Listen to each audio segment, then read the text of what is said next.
النهاردة 26 رمضان. عارف يعني ايه؟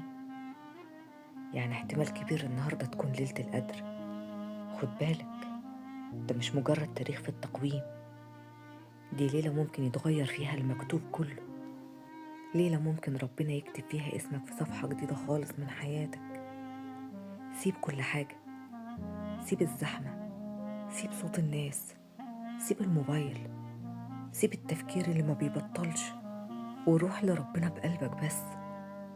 يمكن الليلة دي الدعوة اللي بقالها سنين مكتومة جوا صدرك، يمكن ربنا يتقبلها.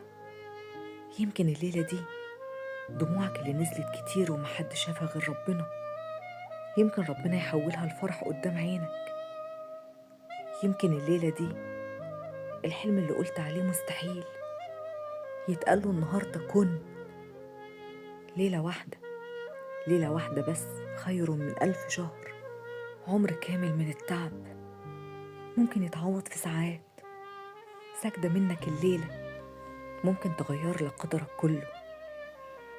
همسة منك وانت بتقول يا رب طالعة من قلب مكسور ممكن تفتح لك باب كان مقفول بقاله سنين. ليلة واحدة تدخلها مهموم تخرج منها بقلب جديد، قلب مجبور بجبر من ربنا، جبر يليق بجلاله. ما تفوتش الليلة دي، يمكن تكون الفرصة اللي طول عمرك مستنيها النهاردة تتحقق. ادخل على ربنا بضعفك، بكسرك، بأحلامك اللي محدش عارفها غيره. قول له يا رب، يا رب أنا ماليش غيرك.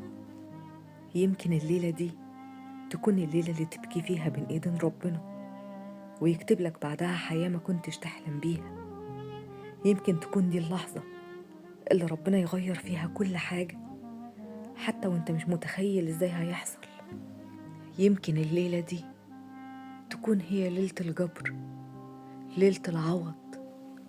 وما أدراك ما عوض الله، بيفوق الخيال، بيفوق كلمة مستحيل. يمكن الليلة دي تتحقق، يكون فيها كل حاجة، يتقال فيها لكل أحلامك كن فتكون بأمر الله.